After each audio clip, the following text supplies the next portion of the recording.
అందరికీ వందనాలండి. ప్రైజ్లోనండి. యూట్యూబ్లో వాక్యం చూస్తున్న వాళ్ళందరికీ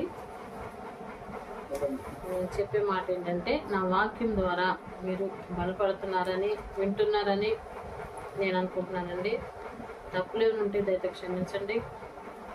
వాక్యం చెప్పుచుండగా దేవుని యొక్క ఆత్మ ద్వారా, దేవుని యొక్క కృప ద్వారానే వాక్యం జరుగుతుందండి. నా అంతటికి నేను చెప్పటం కాదు, నా అంతటికి నేను ఈ వాక్యాన్ని వివరించట్లేదండి. దేవుని పరిశుద్ధాత్మ ద్వారానే నేను ఈ వాక్యాన్ని వివరిస్తున్నాను. అందువల్ల అందరూ విని గ్రహించి మీరు నా మాటలు నా వాక్యాన్ని విని గ్రహించి మీరు కూడా దేవునికి మార్గం నడవాలని ఆశపడుతున్నానండి. చిన్న మాటలో దేవుడు దించుగాక. కీర్తన గ్రంథం 33వ అధ్యాయం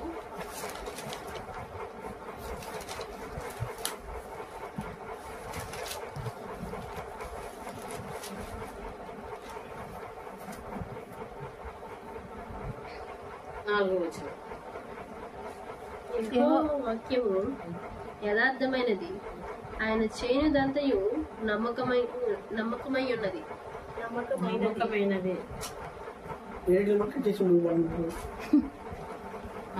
యెహోవా వాక్యము యథార్థమైనది, ఆయన చేయునదంతయు నమ్మకమైనది. ఆయన నీతిని న్యాయమును ప్రేమించుచున్నాడు. లోకము యెహోవా కృపతో నిండి ఉన్నది. యెహోవా వాక్కు చేత ఆకాశములు కలిగెను. ఆయన నోటి ఊపిరి చేత వాటి సర్వ సమూహము కలిగెను.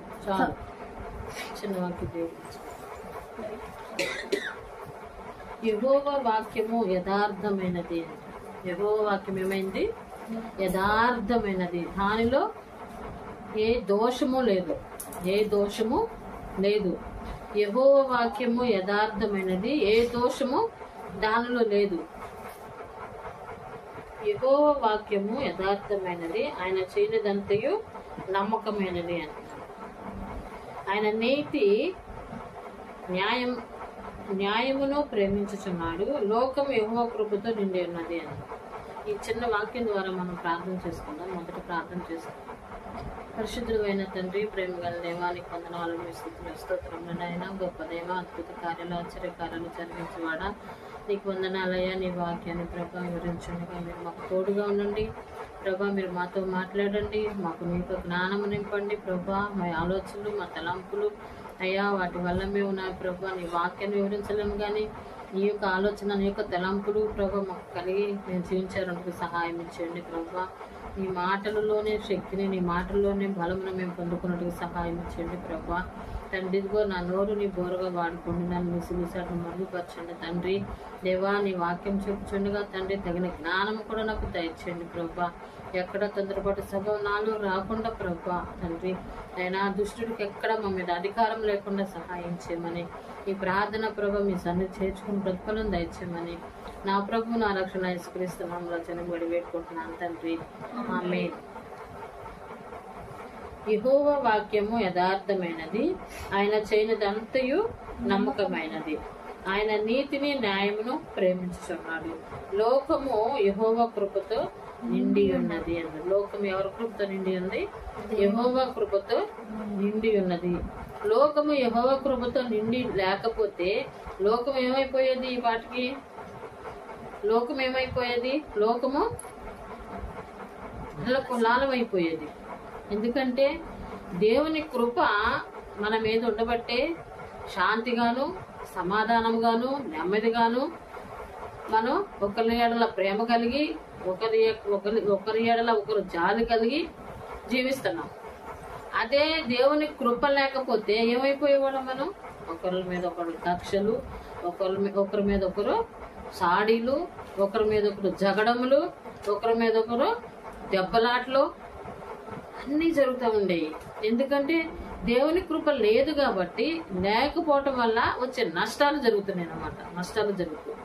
అందుకే దేవుడు ఏమంటున్నాడంటే, దేవుని లోకమును లోకము యెహోవా కృపతో నిండి ఉన్నది. ఆయన కృపతో నిండి ఉండబట్టే మనం శాంతిగా సమాధానంగా బ్రతకగలుగుతున్నాము. యెహోవా కృప మనతో ఉండబట్టే, దేవుడు మనకు తోడై ఉండబట్టే మనం మంచిగా బ్రతకగలుగుతున్నాము.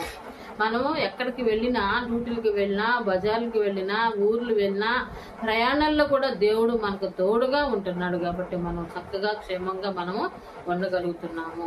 అందుకే దేవుడు యెహోవా కృపతో నిండి ఉన్నది అన్నాడు. ఈ లోకం యెహోవా కృపతో నిండి ఉన్నది అంటున్నాడు. యెహోవా కృప లేకపోతే మనం ఎలా ఉంటామో మీకు చెప్పాను. అయితే ఇక్కడ ఏమంటున్నాడంటే, ఫస్ట్ యెహోవా వాక్యము యథార్థమైనది. ఆయన వాక్యము యథార్థమైనది. ఆయన వాక్యం యథార్థమైనది. ఆయన చేయనిదంతయు నమ్మకమైనది. చూసావా, ఆయన ఎంత మనల్ని ప్రేమిస్తే యథార్థమైనది, నమ్మకమైనదిగా ఉంది ఆయన వాక్యము. ఆయన వాక్యం మీద ఆయన వాక్యాన్ని నమ్మిన ప్రతి ఒక్కరు కూడా ఎలా ఉన్నారు? శాంతిగాను సమాధానముగాను ఉండగలుగుతున్నారు. ఆయన వాక్యాన్ని నమ్మిన ప్రతి ఒక్కరు, ఆయన నమ్మిన ప్రతి ఒక్కరు కూడా శాంతిని సమాధానం కలిగి ఉన్నారు. దేవునికి మాటలకు లోబడేవారుగా ఉన్నారు. దేవునికి మాటలకి లోబడేవారు. ఎవరు లోబడతారు దేవుని మాటలకు? ఆయన రక్తంలో కడగబడిన వారే ఆయన మాటలకు లోబడతారు. ఆయన రక్తంలో కడగబడిన వారే ఆయన మాటలకి లోబడతారు. ఆయనకి లోబడి ఆయన మార్గంలో నడుచుకుంటున్నారు కాబట్టి వాళ్ళు ఆశ్రయించబడుతున్నారు. వారి మార్గంలో, దేవుని యొక్క మార్గంలో నడుచుకుంటున్నారు కాబట్టి వాళ్ళు ఆశ్రయించబడుతున్నారు. దేవుని యొక్క దీవులు పొందుకోగలుగుతున్నారు. లేకపోతే ఏమి మనం ఈ లోకంలో దేవుని యొక్క యథార్థత నమ్మకము లేకపోతే, అట్టి మనసులో మనుషులకు లేకపోతే, నిజంగానే నేను పరిశుద్ధుడును గనక మీరును పరిశుద్ధులై ఉండమన్నాడు దేవుడు. నేను పరిశుద్ధుడు, మీరును పరిశుద్ధులై ఉండమన్నాడు. మనం పరిశుద్ధులుగా ఉండాలనే మనం ప్రయత్నిస్తున్నాం. ఎందుకంటే దేవుని యొక్క రక్తంలో కడగబడిన వారు కాబట్టి, దేవుని వాక్యాన్ని వింటున్నాం కాబట్టి, దేవుని వాక్యానికి మనం చోటిస్తున్నాం కాబట్టి, దేవుని మార్గంలో మనం నడవాలని ఆశపడుతున్నాం కాబట్టి, మనం దేవుని యొక్క ప్రవర్తన కలిగి మనం జీవించాలని ఆశపడుతున్నాం కాబట్టి, ఆయన పరిశుద్ధుడు కాబట్టి ఆయన పరిశుద్ధత మనం కూడా పొంది ఉండాలని మనం ఆశపడుతున్నాం. అందువల్లే దేవుడు మన ఆశను ఏం చేస్తాడంటే నెరవేరుస్తున్నాడు. ఎందుకంటే నీ ప్రేమను చూస్తున్నాడు దేవుడు, నిన్ను చూస్తున్నాడు, నీ మనసును చూస్తున్నాడు, నీ తలంపును చూస్తున్నాడు, నీ ఆలోచన చూస్తున్నాడు. ఆయన నీ మనసు ఎలా ఉందో చూస్తున్నాడు. నీ మనసును దేవుడు గ్రహించేవుడుగా ఉన్నాడు. నీ మనసు దేవుడు గ్రహించే దేవుడుగా ఉన్నాడు. నీ ప్రేమను పొందుకోవాలయ్యా, నీ కృపను పొందుకోవాలి. దినదినము మనము ప్రార్థన చేస్తున్నాం కాబట్టి దేవుడు మన ప్రార్థన ఆలకించి మనకేం చేస్తున్నాడు? తోడుగా ఉండి నడిపిస్తున్నాడు. అందుకే ఇక్కడ ఏమంటున్నా, ఆయన వాక్యము యథార్థమైనది. ఆయన వాక్యములో మచ్చరం లేదు. ఆయన వాక్యములో డాగులు లేవు. ఆయన వాక్యములో నీతి ఉంది, ప్రేమ ఉంది. ఆయనలో ఆ ప్రేమ, నీతి యథార్థమైనది అని చెప్తున్నాడు. ఆయన వాక్యము యథార్థమైనది. నిజమే, ఆయన వాక్యం యథార్థమైనది. యథార్థవంతుడైన మాటలో అబద్ధము లేదు, చూపులో అబద్ధం లేదు, మోసం లేదు, ఆయన చేయి పనుల్లో మోసం లేదు. కానీ ఆయన యథార్థవంతుడు. అందుకే వాక్యము, దేవునికి వాక్యమే ఎంతో విలువైంది. ఆ వాక్యాన్ని మీద మనం మనసు పెట్టాలి, వాక్యాన్ని చదువుకోవాలి, వాక్యం మీద మనసు పెట్టి వాక్యాన్ని చదువుకోవాలి. వాక్యంలో ఉన్న మర్మాలు మనం తెలుసుకుంటూ ఉండాలి. దేవా, ఈ వాక్యం చదువుతున్నానయ్యా, నాకు అర్థం కావట్లేదు. ఈ వాక్యం చదువుతున్నాను కానీ ప్రవ్వా ఇది నా మైండ్ లోకి వెళ్ళట్లేదు. ఈ వాక్యం చదువుతున్నాను కానీ ప్రవ్వా ఇది నాకు తెలియట్లేదు అని మనం అంటాం. కానీ ఇదిగో నీవు ఆ వాక్యం మీద మనసు పెట్టి ప్రార్థన చేసి, ప్రవ్వా ఈ వాక్యం చదువుచుండగా ఈ వాక్యంని నాకు అర్థమయ్యేటట్టు చేయి ప్రవ్వా, ఈ వాక్యం నాకు అర్థమయ్యేటట్టు చేయి ప్రవ్వా, ఈ వాక్యముని నేను ఎలా గ్రహించాలో నాకు నేర్పించు ప్రవ్వా, ఈ వాక్యాన్ని నేను ఎలా ఆలోచించాలో, ఈ వాక్యాన్ని ఎలా చదవాలో నాకు జ్ఞానమును గ్రహింపును దయచే ప్రవ్వా అని నువ్వు అడిగితే దేవుడు నీకు సహాయం చేసే దేవుడుగా ఉన్నాడు. అందుకే వాక్యానికి మనసు ఇవ్వాలి. అందుకే యోహాను సువార్తలో ఏమన్నాడు? ఆది యందు వాక్యం ఉండెను, ఆ వాక్యమే దేవుడై ఉండెను అన్నాడు. చదవండి యోహాను సువార్త. ఆది యందు వాక్యముండెను, వాక్యము దేవుని యొద్ద ఉండెను, వాక్యము దేవుడై ఉండెను. ఆ వాక్యమే దేవుడై ఉన్నాడంట. మన వాక్యం ఎందుకు చదువుకోవాలి? ఎందుకు చదువుకోవాలి వాక్యము? దేనికి చదువుకోవాలి? ఉదయాన్నే లేచి మనం దేవుని వాక్యం చదువుకోండి, దేవుని వాక్యం చదువుకోండి, ప్రార్థన చేసుకోండి. సేవకులు అనేక మంది చెప్తున్నారు. మనం వింటున్నాము, గ్రహిస్తున్నాము, మనం పాటిస్తున్నామా? ఆ మాటలు మనము పాటిస్తున్నామా? గ్రహింపు కలిగి మనం ఉంటున్నామా? విని వచ్చేస్తున్నామా? అది మనం తెలుసుకోవాలి. ఎందుకంటే దేవుడు ఏమంటే ఆది యందు వాక్యమై ఉండెను, వాక్యము దేవుడై ఉన్నాడు. ఆయన దేవుడు, వాక్యమే దేవుడు. ఆయన మాటల ద్వారా, ఆయన యొక్క ఆలోచన ద్వారా, ఆయన తలంపుల ద్వారా రాసిన ఈ బైబిల్ ఇది. ఆయన రాస్తేనే ఈ బైబిల్ రాయబడింది. ఎందుకంటే ఆయన వచ్చి డైరెక్ట్ గా రాసాడా అంటారేమో, కాదు. కానీ ఆయన బిడ్డల ద్వారా, ఆయన ప్రేరేపణ, ఆయన యొక్క పరిశుద్ధాత్మ ప్రేరేపణ ద్వారా రాయబడిన వాక్యం ఇది. ఆయన పరిశుద్ధాత్మ ప్రేరేపణ ద్వారా రాయబడిన వాక్యం ఇది. దేవుని బిడ్డలు రాశారు ఈ వాక్యాన్ని. అర్థమైందా? అయితే దానికి మనం విలువ ఇవ్వాలి. వాక్యానికి మనము విలువ ఇవ్వాలి. వాక్యాన్ని మనం నిర్లక్ష్యం చేయకూడదు. అందుకే నిర్లక్ష్యమే చేయకూడదు. ఎందుకంటే వాక్యం యథార్థమైనది. నువ్వు వాక్యం చదువుకుంటే నీలో ఉన్న దుష్కార్యాలు పోతాయేమో ఒకసారి చూసుకో. వాక్యం చదువుకు నీలో ఉన్న దుర్మార్గత పోయిద్దేమో. ఒకవేళ నీలో ఉన్న మరి చెడ్డ స్వభావం ఉంటే ఒకవేళ అది వాక్యం ద్వారా అది కొట్టివేయబడుద్దేమో. ఒకసారి నీ వాక్యాన్ని చదివి వాక్యం మీద మనసు పెట్టి, దేవా నీ వాక్యం చదువుతున్నాను, నీ వాక్యం ద్వారా నాతో మాట్లాడని నువ్వు అడిగితే దేవుడు నీకు సహాయం చేస్తాడేమో. నీలో యథార్థం లేదేమో, నీలో నీతి లేదేమో. ఒకవేళ వాక్యం చదువుకుని నీ మనసును నువ్వు తిన్నగా నిలుపుకుంటే అది నీకు యథార్థత కలిగజేస్తుంది. అందుకే దేవుని వాక్యము యథార్థమైనది అన్నాడు. ఆయన చేయనిది అంతయు నమ్మకమైనది. ఆయన నమ్మకమైన వాడు. ఆయన నమ్మటానికి యోగ్యుడు. ఆయన నమ్మటానికి యోగ్యుడు. ఆయన నమ్మాలి. ఆయన పరిశుద్ధుడు గనక, ఆయన నీతిమంతుడు కనుక, ఆయన యథార్థవంతుడు గనక ఆయన మాటలు మనము నమ్మాలి. నమ్మటం వల్ల నమ్మకమైన వారికి దీవెనలు మెండుగా వస్తాయి అన్నాడు దేవుడు. నమ్మటం వల్ల దీవెనలు మెండుగా వస్తాయి. దేవుని వాక్యాన్ని నమ్మటం వల్ల దీవెనలు ఎలా వస్తాయంట? మెండుగా వస్తాయి. దేవుడు నీకు మెండుగా ఇస్తాడు. నువ్వు అవిశ్వాసగా ఉండొద్దు. అందుకే దేవుడు అంటే నువ్వు అవిశ్వాసగా ఉండొద్దు. మొదట నువ్వు విశ్వాసగా ఉండు. నీకేది కావాలో కోరుకో, నేను ఇస్తాను అంటున్నాడు. నీకేది కావాలో నన్ను అడుగు, నేను ఇస్తాను అంటున్నాడు. నువ్వు అవిశ్వాసగా ఉంటే నీకు ఏది దొరకదని కూడా చెప్తున్నాడు దేవుడు. నువ్వు అవిశ్వాసగా ఉంటే నీకు ఫలితమే లేదు. అవిశ్వాసగా నువ్వు ఉండొద్దు, విశ్వాసగా నువ్వు ఉండు. దేవుణ్ణి ప్రేమిస్తున్నావు కాబట్టి దేవుని వాక్యాన్ని కూడా ప్రేమించు.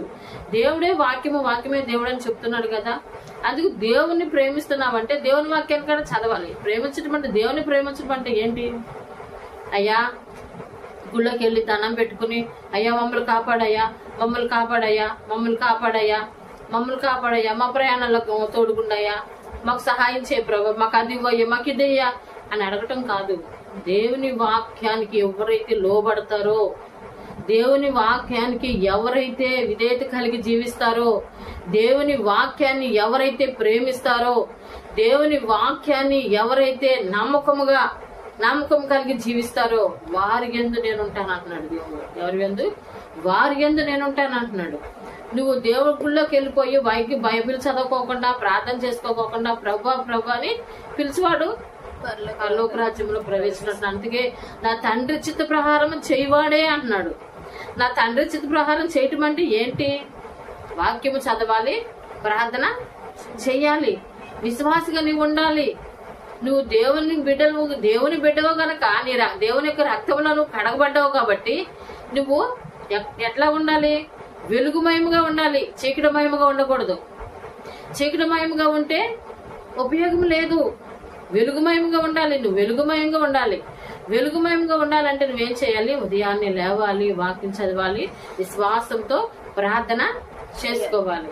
ప్రార్థనే ప్రతిఫలం. నీకు ప్రార్థనే ప్రతిఫలం. ప్రార్థన ద్వారానే అనేకమైన అద్భుతాలు జరుగుతున్నాయి అంటున్నారు సేవకులు. ప్రార్థన ద్వారానే అనేకమైన మేళ్లు జరుగుతున్నాయి అంటున్నారు సేవకులు. మరి నువ్వు వింటున్నావు, విడిచిపెట్టేస్తున్నావు. నువ్వు వింటున్నావు, విడిచిపెడుతున్నావు. ఎందుకు వింటున్నావు? ఎందుకు విడిచిపెట్టేస్తున్నావు? ఎందుకు గ్రహింపు లేకుండా, ఆలోచన లేకుండా జీవిస్తున్నావు? ఎందుకు దేవుడు నీకు సహాయం చేయట్లేదని నువ్వెందుకు బాధపడుతున్నావు? దేవుడు ఎందుకు సహాయం చేయట్లేదంటే నీ విశ్వాసాన్ని పరీక్షిస్తున్నాడేమో. నీ విశ్వాసాన్ని పరీక్షిస్తున్నాడేమో. అందుకు నువ్వు మేలు పొందుకోలేకపోతున్నావేమో. అందుకని నువ్వు నిర్లక్ష్య స్వభావం రానివద్దు. అందుకని అవనమ్మకం రానివద్దు. అందుకని అవభక్తి కలిగి జీవించొద్దు. దేవుడికి విశ్వాసంగా ఉండు. అందుకే నమ్మకమైన వారికి దీవులు మెండుగా ఇస్తాను అంటున్నాడు. నమ్మకంగా ఉండమంటున్నాడు. అందుకే మరి ఏమన్నారంటే పేతురు గ్రంథం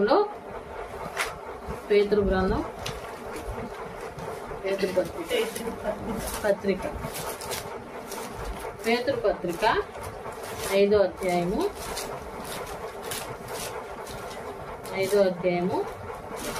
6వ వచనం. దేవుడు తగిన సమయమునందు మిమ్మును హెచ్చించున్నట్లు ఆయన బలిష్టమైన చేతి క్రింద దీన మనస్కులై ఉండుడి.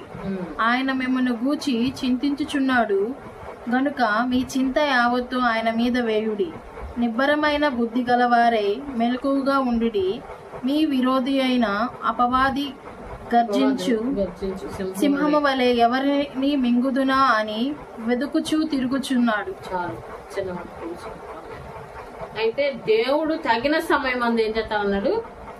దేవుడు తగిన సమయం అందు మిమ్మల్ని హెచ్చించినట్లు అంటే ఆయన తగిన సమయం కోసం మన కోసం ఎదురు చూస్తున్నాడు. ఎందుకు తగిన సమయం కోసం ఎదురు చూస్తున్నాడు అంటే నీ నీతి ఎలా ఉంది, నీ యథార్థత ఎలా ఉంది, నీ భక్తి ఎలా ఉంది, నీ విశ్వాసివా అవిశ్వాసివా, నువ్వు ఆ మేలు పొందుకుంటాకి అర్హుడువా కాదా? దేవుడు పరీక్షిస్తాడు అన్నమాట. దేవుడు పరీక్షిస్తాడు. పరీక్షించే దేవుడు ఆయన. పరీక్షించేది కానాను స్త్రీని పరీక్షించడా లేదా? కానాను స్త్రీ తన కుమార్తెకి దయ్యం పట్టిందని దేవుని దగ్గరికి వస్తే ఆయన ఎంతసేపు ఆమెను పట్టించుకోలేదు.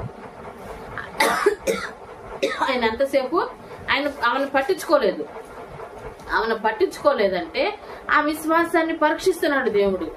ఆ విశ్వాసాన్ని పరీక్షించాడు కాబట్టి ఆమె కుక్కన్నా నక్కన్నా ఆమె వెళ్ళిపోలేదు. ఎందుకంటే దేవుడు నాకు సహాయం చేస్తాడు, నా బిడ్డని బాగు చేస్తాడు అనే నమ్మకంతో వచ్చింది. మనం ఎలా వెళ్ళాలి?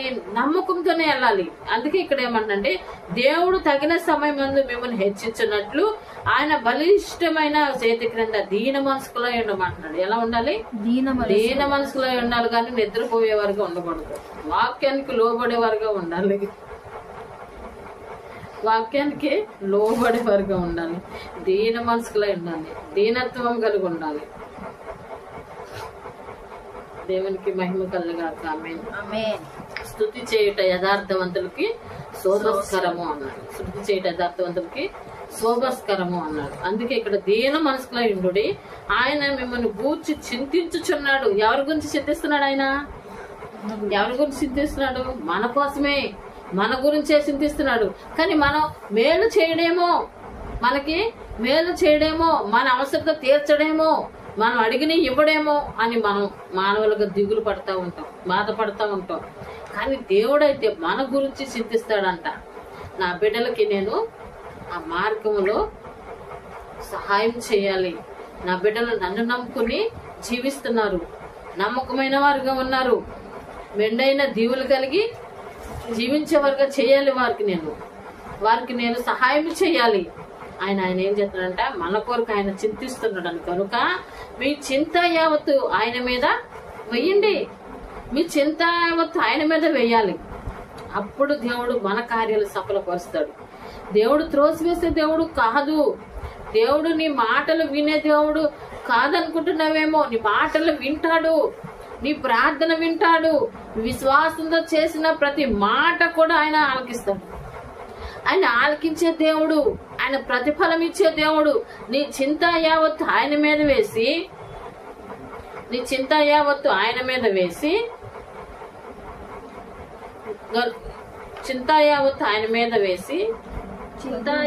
ఆయన మీద వేయుడి.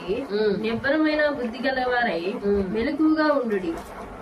నిబ్బరమైన బుద్ధి కలిగి ఉండాలంట.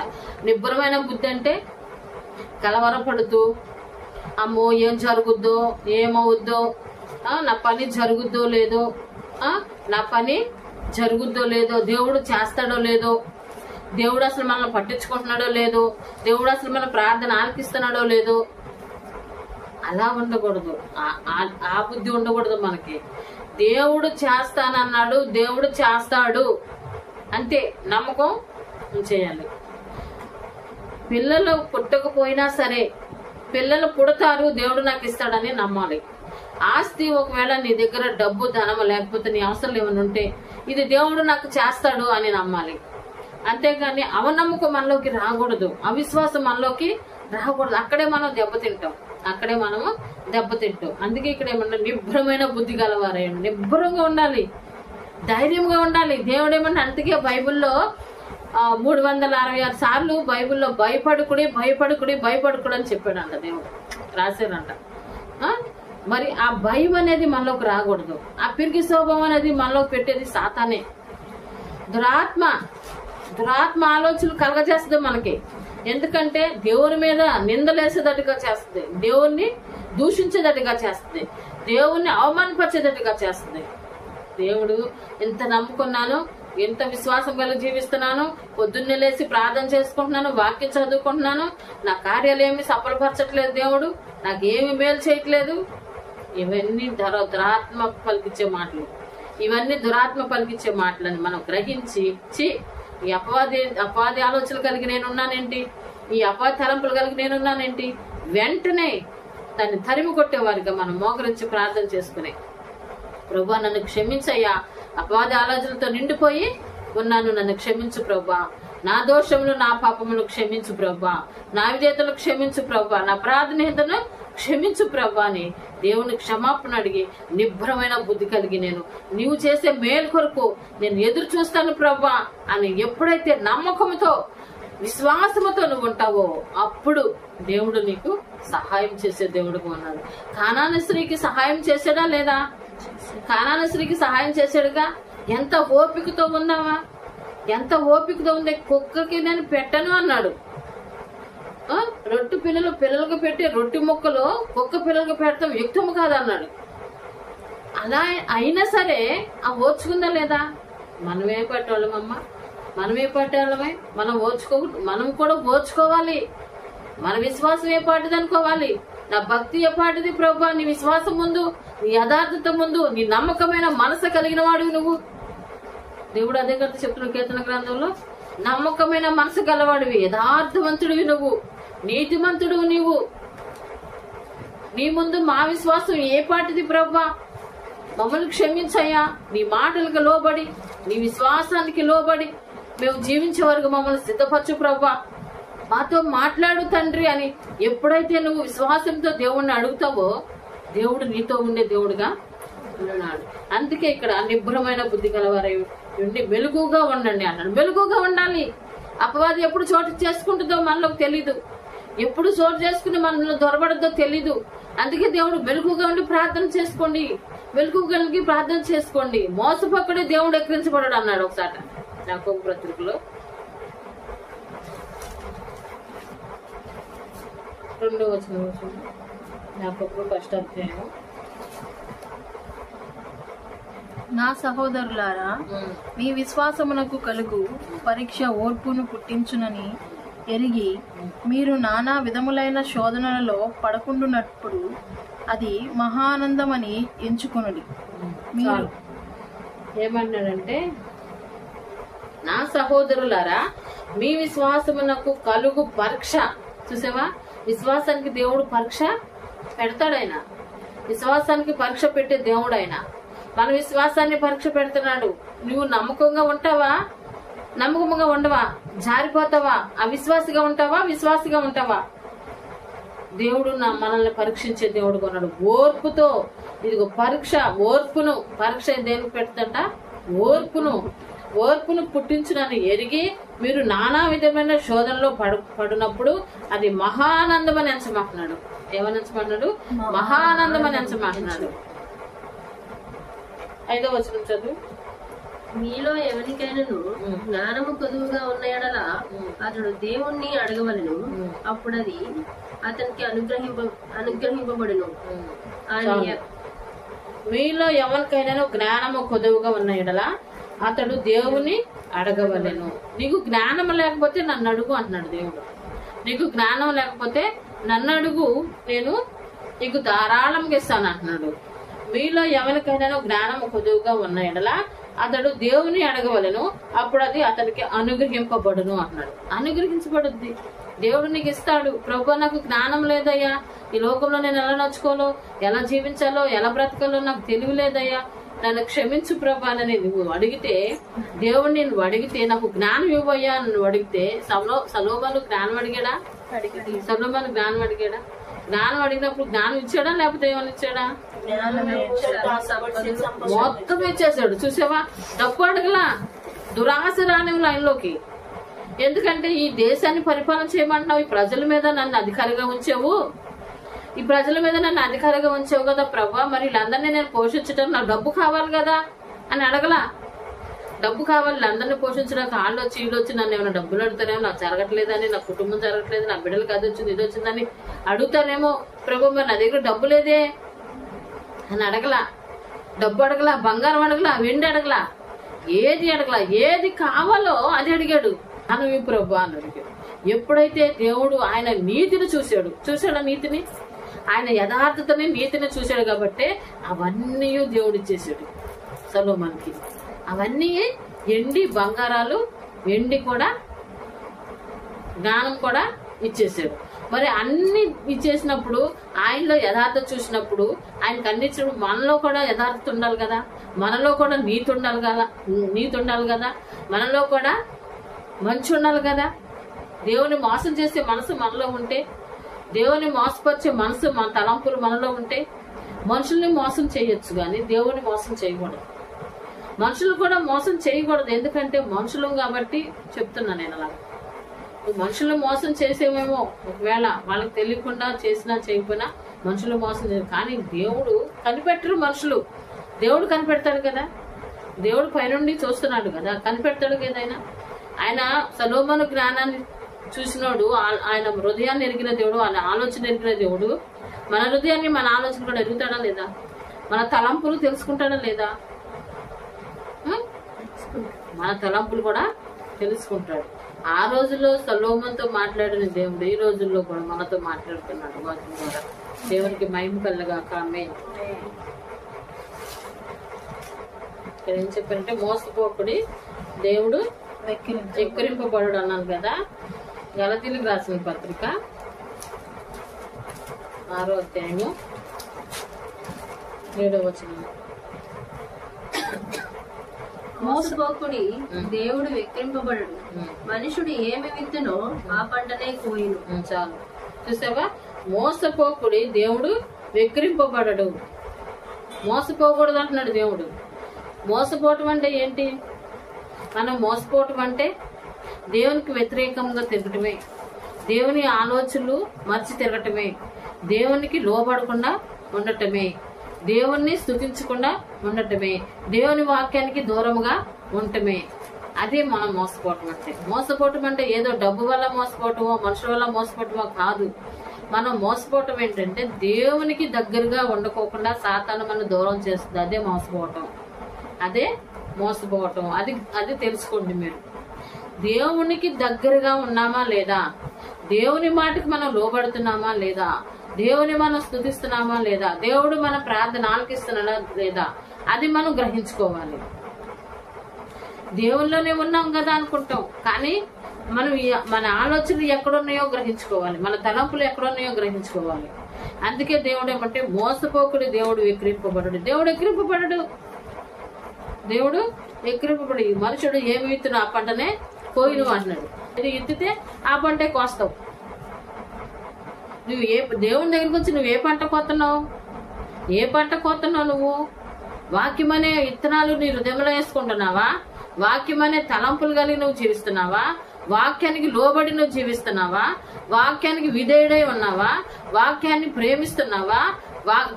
వాక్యాన్ని ప్రేమిస్తే దేవుని ప్రేమించినట్టే. వాక్యాన్ని ప్రేమిస్తే దేవుణ్ణి ప్రేమించినట్టే. వాక్యాన్ని ప్రేమించకపోతే దేవుని కూడా నువ్వు ప్రేమించినట్టే. అందుకే దేవుడు ఏమంటే, పైకి భక్తి గలవారై దేవుని శక్తిని ఆశ్రయించిన వారుగా ఉన్నారంట. ఎలా ఉన్నారు? పైకి భక్తి గలవారే. ఇది యెషయా గ్రంథం 29వ అధ్యాయం 13వ వచనం. ప్రభువు ఇలాగ సెలవిచ్చుచున్నాడు, ఈ ప్రజలు నోటి మాటలతో నా యొద్దకు వచ్చుచున్నారు, పెదవులతో నన్ను గనపరచుచున్నారు, కానీ తమ హృదయమును నాకు దూరంగా చేసుకుని ఉన్నారు. చూసావా ఎలా ఉందంట మన భక్తి? మన భక్తి అలా ఉంది. పెదవులతో ప్రార్థన చేస్తున్నాం, ప్రభా ప్రభా ప్రభా మమ్మల్ని కాపాడయ్యా, మమ్మల్ని కాపాడేవు, మమ్మల్ని రక్షించవు, మాకు సహాయం చేసావు, మాకు తోడుకున్నావు, మేము అడిగిన మాకు ఇస్తున్నావు, అన్ని విషయాల్లో మాకు సహాయం చేస్తున్నావు అని పెదవులతో ప్రార్థన చేస్తున్నాము. దేవునికి లోబడిన వారుగా ఉన్నాం. అందుకే ఇక్కడ ఏమన్నా ప్రభువు ఇలాగూ సెలవిస్తున్నాడు, ఈ ప్రజలు నోటి మాటలతో నా యొద్దకు వచ్చుచున్నారు, పెదవులతో నన్ను గనపరచుచున్నారు. కానీ పెదవులతోనే గనపరుస్తామంట, దేంతో? పెదవులతోనే గనపరుస్తాం, కానీ తమ హృదయమును నాకు దూరముగా ఉంచుతున్నారు. చూసావా, హృదయాన్ని దూరముగా చేసుకుని ఉన్నారు. హృదయము దేవునికి దగ్గరగా ఉండాలి. హృదయము దేవునికి దగ్గర. పెదవులతో ప్రార్థన అందరూ చేస్తారు, పెదవులతో ప్రార్థన అందరూ చేస్తారు, కానీ దేవునికి దగ్గరగా ఉండాలంటే హృదయపూర్వకంగా చేయాలి. హృదయము లోక సువార్త 10వ అధ్యాయము 25వ వచనం. ఇదిగో ఒకప్పుడు ధర్మశాస్త్రోపదేశకుడు లేచి, బోధకుడా, నిత్య జీవమునకు వారసుడగుటకు నేనేమి చేయవలనని ఆయనను శోధించుచు అడిగాను. అందుకు ఆయన, ధర్మశాస్త్రమందేమి వ్రాయబడి ఉన్నది నీ చదువుచున్నావని అతనిని అడగగా, అతడు, నీ దేవుడైన ప్రభువును నీ పూర్ణ మనసుతోనూ, నీ పూర్ణ శక్తితోనూ, నీ పూర్ణ వివేకముతోనూ ప్రేమింపవలననియు, నిన్ను వలె నీ పొరుగు వారిని ప్రేమింపవలననియు వ్రాయబడి ఉన్నదని చెప్పాను. చాలు. ఇక్కడ ఏమంటున్నాడు? ఇదిగో ఒకప్పుడు ధర్మశాస్త్రోపదేశకుడు. ఎవరంట ఆయన? ధర్మశాస్త్రం ఎరిగిన వాడు. ధర్మశాస్త్రం అంటే బైబిల్ ఎరిగిన వాడు. బైబిలే ధర్మశాస్త్రం. ఉపదేశకుడు అంటే ఎవరు? సేవకులు. ఉపదేశకులు అంటే బైబిల్ బోధించే వాళ్ళే ఉపదేశకులు అంటారు. ఉపదేశకులు, ధర్మశాస్త్రోపదేశకుడు లేచి, బోధకుడా, యేసు ప్రభువుని అడుగుతున్నాడు, బోధకుడా, నిత్య జీవనకు వారసులగుటకు నేనేం చేయాలి అంటే, ఈ బైబిల్లో మొత్తం రాసి పెట్టుందా లేదా? ఈ బైబిల్లో నిత్య జీవనకు వారసులవటానికి ఏం చేయాలో ఫస్ట్ నుండి దేవుడు చెప్తూనే వచ్చాడు కదా. ఈయన రాసిందా లేదా? ఈయన బోధిస్తున్నాడు కదా, ఈయనకి తెలియలేదా? అంతే. దేవుడు ఏమంటాడంటే ఇక్కడ, వారసుల నిత్య జీవనకు వారసులవుటకు నేనేమి చేయవలనని ఆయనను శోధించుచు అడిగినంట. శోధించాడు అంటే దేవుణ్ణి శోధించు అడిగాను. అందుకు ఆయన ధర్మశాస్త్రం అందేమి వ్రాయబడి ఉన్నది, నీవేమి చదువుచున్నావని అతనిని అడుగగా, అంటే నువ్వు ఇప్పటి వరకు నువ్వేం చదివావు అని దేవుడు ప్రశ్నించాడు. అప్పుడు నువ్వేమి చదువుచున్నావని అతను అడుగగా, అతడు, నీవు నీ దేవుడైన ప్రభువును నీ పూర్ణ హృదయంతోనూ, నీ పూర్ణ మనసుతోనూ, నీ పూర్ణ శక్తితోనూ, నీ పూర్ణ వివేకముతోనూ, నీ ప్రేమింపవలననియే, నిన్ను వలె నీ పొరుగు అని ప్రేమింపవలనయే వ్రాయబడి ఉన్నదని చెప్పాను అన్నాడు. ఇది చదివానన్నాడు. చెప్పుకుందాం మనం. ఇది చదివానన్నాడు. దేవుడు అడిగితే నువ్వు ఇప్పుడు దాకా ఏం చదివావంటే ఇది చదివానని చెప్పాడు. ఇది చదివితే నీకు అర్థం కాలేదా? పూర్ణ హృదయంతో దేవుని సేవించాను, పూర్ణ హృదయంతో దేవుని మహింపచ్చాను, పూర్ణ హృదయంతో పూర్ణ శక్తితో దేవుని స్తుతించానని చెప్పినాడు. చదివానని చెప్పాడు. ఇది చదివినప్పుడు దీనిలోనే నిత్య జీవం ఉందని నువ్వు ఎరగలేదా? దీనిలోనే నిత్య జీవం ఉంది. ఎప్పుడైతే నువ్వు పూర్ణ మనసుతో, పూర్ణ వివేకంతో, పూర్ణ శాంతితో, పూర్ణ శక్తితో నువ్వు చదువుతావో అప్పుడే నిత్య జీవనకు వారసుడు అవుతావు అని అన్నాడు. ఇక్కడ అంటున్నాడు చూడు. అందుకు ఆయన, నీవు సరిగా ఉత్తరం ఇచ్చితివి. సరిగానే ఇచ్చామంటున్నాడు. నువ్వు బాగానే చదువుతున్నావు, అయితే నీకు నిత్య జీవం వారసులు అవడానికి నీకు తెలియలేదా అని ఇక్కడ అంటున్నాడు. అలాగూ చేయము, అప్పుడు జీవించదవని అతనితో చెప్పాను. అలాగూ చెయ్యి. నువ్వు పూర్ణ హృదయంతో నువ్వు సేవించు దేవుణ్ణి. అలాగూ చెయ్యి, అప్పుడు నిత్య జీవనకు వారసుడు అవుతావు. నిత్య జీవానికి వారసుడు అవుతావు. అందుకే ఇక్కడ యెషయా గ్రంథంలో ఏమంటున్నాడు, పైకి భక్తి కలిగి పెదవులతో ప్రార్థన చేస్తున్నారు కానీ ఆ హృదయం దూరముగా ఉన్నాడు. హృదయాన్ని దూరం పెట్టుకోకూడదు దేవునికి. హృదయాన్ని దూరంగా పెట్టుకుంటే అది ఎవరికి మనకే నష్టం, మనకే నష్టం. అందుకే దేవుడు ఇక్కడ ఏమంటాడంటే, ఇదిగో పూర్ణ హృదయంతో, పూర్ణ వేగంతో, పూర్ణ మనసుతో, పూర్ణ శక్తితో మీరు దేవుని నిన్ను వల్లే నీ పొరుగు వారిని కూడా ప్రేమించాలి. ఎవరిని? నిన్ను వల్లే నీ పొరుగు వారిని కూడా ప్రేమించే మనసు నీకు ఉండాలి, నాకు ఉండాలి, అందరికీ ఉండాలి. అప్పుడు నిత్య జీవానికి వారసులు అవుతామంట. అప్పుడు నిత్య జీవానికి వారసులు అవుతాము. ఇట్లా చెయ్యమన్నాడు అంతే ఆయనకి. ఆయన చెప్పాడు ఉపదేశకుడికి, ఇట్లా చెయ్యి, నువ్వు నిత్య జీవానికి వారసులు అవుతావు. అదే కీర్తన గ్రంథంలో మనం ఒక మాట చెప్పుకున్నాం, ఇందాక మనం మాట్లాడుకున్నాం కదా, 33వ అధ్యాయం 4వ వచనం. యెహోవా వాక్యము యథార్థమైనది, ఆయన చేయునదంతయు నమ్మకమైనది. ఆయన నీతిని న్యాయమును ప్రేమించుచున్నాడు. లోకము యెహోవా కృపతో నిండి ఉన్నది. ఆయన నీతిని న్యాయమును ప్రేమించున్నాడు గనక మనం కూడా నీతిని న్యాయం కలిగి జీవించేవారుగా, మనం కూడా లోకం యెహోవా కృపతో నిండి ఉన్నది కాబట్టి, దేవుని యొక్క కృప మన మీద కూడా ఉంది కాబట్టి మనం ఎలా నడుచుకోవాలంటే నీతిగా, న్యాయంగా, యథార్థంగా నడుచుకోవాలి. ఇతరులని, నిన్ను వాళ్ళని, నీ పొరుగు వారిని ప్రేమించాలి. అట్లా ఉంటే మనం నిత్య జీవానికి వారసులు అవుతాం. చిన్న వాక్య దేవుడు దీవించిన కాక. ఆమేన్.